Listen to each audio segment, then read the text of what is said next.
അത് ശരിയാ. ഒരു കാര്യം കൂടി പറഞ്ഞാൽ അവസാനിപ്പിക്കാം. എനിക്കൊരു നമ്മുടെ പ്രധാന എല്ലാവരുമായിട്ടും ബഹുമാനവും സ്നേഹമുള്ളത് നല്ലതല്ലേ? അത് ശരിയാണ്. പക്ഷേ ഈ രാമായണത്തിൽ നിന്ന് BJP-യിലേക്ക് അങ്ങെന്തായാലും ഒരു യാത്ര ചെയ്യുമെന്ന് അങ്ങയെ അടുത്തറിയുന്ന ആളുകൾ ആരും കരുതുന്നതുമില്ല എന്നുള്ളതാണ്. പക്ഷേ അങ്ങയുടെ ക്യാമ്പിനുള്ളിലുള്ള ചില ആളുകളൊക്കെ അടക്കം പറഞ്ഞതായിട്ട് ഞാനിങ്ങനെ കേട്ടു. അരുൺ ക്യാമ്പിലുള്ള നമ്മൾ കമ്മ്യൂണിസ്റ്റ് പാർട്ടിയെ പറ്റി അറിയാവുന്നവരാരും പറയത്തില്ല, അറിയാതെ വന്ന് കയറിയവരായി പറഞ്ഞുകൊണ്ടിരിക്കുന്നത്. അത് അവരവിടെ വഴിക്ക് പോക്കോളൂ. അത് മാത്രമല്ല, BJP-യും രാമായണമായിട്ട് എന്താ ബന്ധം? എന്ത് ബന്ധമാണ്? ഒരു ബന്ധവുമില്ല, യാതൊരു ബന്ധവുമില്ല. ഇപ്പം ഞാനുമായിട്ടുള്ള ബന്ധം പോലും, ഞാനിത് വായിച്ച സാഹിത്യവും ഇതിൻ്റെ സംസ്കാരവും ഒക്കെ ആസ്വദിക്കുകയല്ലേ. നിങ്ങൾ ആവശ്യപ്പെട്ടപ്പോൾ ഞാൻ വായിക്കുകയല്ലേ. കാരണം കാർൽ മാർക്സ് പോലെ ഇതുപോലെയുള്ള ലോക ഗ്രന്ഥങ്ങളെ പറ്റി പറഞ്ഞിട്ടുണ്ട്. അവിടെ നിന്നാണല്ലോ നമ്മൾ കമ്മ്യൂണിസം പഠിച്ചത്. അതൊന്നും പ്രശ്നമില്ല. അതൊക്കെ നമ്മുടെ വിശ്വാസത്തിന് അനുസരണമായിട്ടുള്ളതാണ് ഇതൊക്കെ പഠിക്കുകയും വായിക്കുകയും. അതാണ്. പക്ഷേ ആർക്കും തെളിവിടാവുന്നതല്ല. ഈ തെരഞ്ഞെടുപ്പൊക്കെ കഴിഞ്ഞ് നമ്മൾ രാമായണമാണ് വിഷയമെങ്കിലും കിട്ടിയ സമയം കൊണ്ട് ഞാൻ ഒരു ചോദ്യം കൂടെ ഒന്ന് ചോദിച്ചേക്കാം. കാര്യം നമ്മുടെ ഉള്ളിലൊരു പത്രപ്രവർത്തനം ഉള്ളതുകൊണ്ട് അങ്ങേ കിട്ടുമ്പോൾ മുതലാക്കാതെ പോകാൻ പറ്റത്തില്ല. ഒരു ഒറ്റ കാര്യം കൂടി, തെരഞ്ഞെടുപ്പൊക്കെ കഴിഞ്ഞു, റിസൾട്ടൊക്കെ വന്നു, പല വിലയിരുത്തലുകൾ വന്നു, അത് സംഘടനാപരമായ കാര്യങ്ങളൊക്കെ പോയി.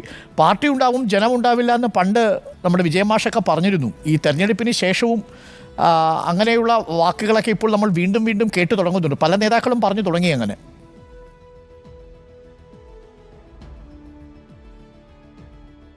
തെരഞ്ഞെടുപ്പിൽ തോൽവിയും വിജയവും ഒക്കെ പണ്ടും ഉണ്ടായിട്ടുണ്ട്. ആദ്യത്തെ കഴിഞ്ഞ തവണ ഒന്നല്ലേ കിട്ടിയുള്ളൂ. അതിനു മുമ്പ് ഇതുപോലെ തന്നെ 1977 ഒരു ഇലക്ഷനാണ് അടിയന്തരാവസ്ഥ കഴിഞ്ഞു. വടക്കേ ഇന്ത്യ മുഴുവൻ കോൺഗ്രസ് പരാജയപ്പെട്ട് ജനതാ പാർട്ടി അധികാരത്തിൽ കയറി. അപ്പോൾ കേരളത്തിൽ കോൺഗ്രസ് UDF തന്നെ വന്നു. കാരണം CPI ഉണ്ടായിരുന്നു വന്ന്. അന്ന് CPM-ന് കേരളത്തിൽ 17 സീറ്റാണ് കിട്ടിയത്. ആലപ്പുഴ ജില്ലയിൽ 14 സീറ്റുണ്ടെന്ന്. അന്ന് പത്തനംതിട്ടയിൽ ഒരു സീറ്റും കിട്ടിയില്ല. പാലക്കാട് കിട്ടിയില്ല. ആലപ്പുഴ ജില്ലയിൽ 9-8.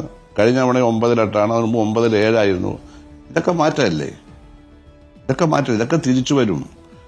അതിന്റെ രീതി, അടിസ്ഥാന തത്വങ്ങളും പാർട്ടി ഭരണഘടന, പരിപാടി, പാർട്ടിയുടെ പഴയ പാരമ്പര്യങ്ങൾ ഇതെല്ലാം ജനങ്ങളോട് പറഞ്ഞ് കഷ്ടപ്പാടിന്റെ കാലങ്ങളെപ്പറ്റി ഓർമ്മിപ്പിച്ച് ഇനിയും കഷ്ടപ്പാടിന്റെ കാലം വരാൻ സാധ്യതയുണ്ട് എന്ന് ബൂർഷ്വാ ഡെമോക്രസിയെ പറ്റി അറിയാവുന്നവർക്കെല്ലാം അറിയാം. അതെല്ലാം പ്രതീക്ഷിച്ച് ഏത് പ്രശ്നം വന്നാലും അതിജീവിക്കുമെന്ന പാഠം പഠിപ്പിച്ചാൽ മതി. എല്ലാവരും തിരിച്ചു വരും എന്നാണ് എന്റെ വിശ്വാസം. അറിയാവുന്നവർ പഠിപ്പിക്കണം, അറിയാൻ വയ്യാത്തവരത് പഠിപ്പിക്കാൻ വേണ്ടി പഠിക്കണം. അതാണ് പ്രധാനപ്പെട്ട കാര്യം. അത് പറഞ്ഞു കൊടുക്കാൻ മനുഷ്യർക്ക് കഴിയണം.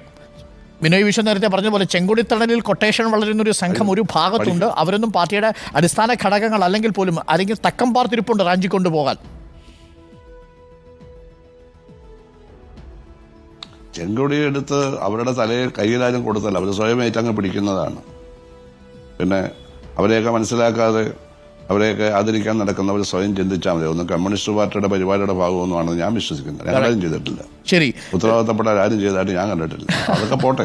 നമ്മളിപ്പോ ഇവിടെ വിശ്വാസികളെല്ലാം പരിപാലനമെന്ന് കരുതുന്ന രാമായണ മാസത്തിൽ നമുക്ക് ഈ ചർച്ച വേണ്ട. അതെ, നമുക്ക് രാമായണത്തിലേക്ക് തിരിച്ചു വന്നാൽ എന്തായാലും പ്രേക്ഷകർ കാത്തിരിക്കുന്നത് 15 വയസ്സിന് മുമ്പ് വിവിധ വീടുകളിലൊക്കെ പോയി രാമായണ പാരായണമൊക്കെ നടത്തി, ഇപ്പോഴും രാമായണ പാരായണമൊക്കെ നടത്തുന്ന അങ്ങയുടെ ശബ്ദത്തിൽ നമുക്ക് ഇന്നത്തെ രാമായണ മാസാചരണം ആരംഭിക്കാം എന്ന് തോന്നുന്നു.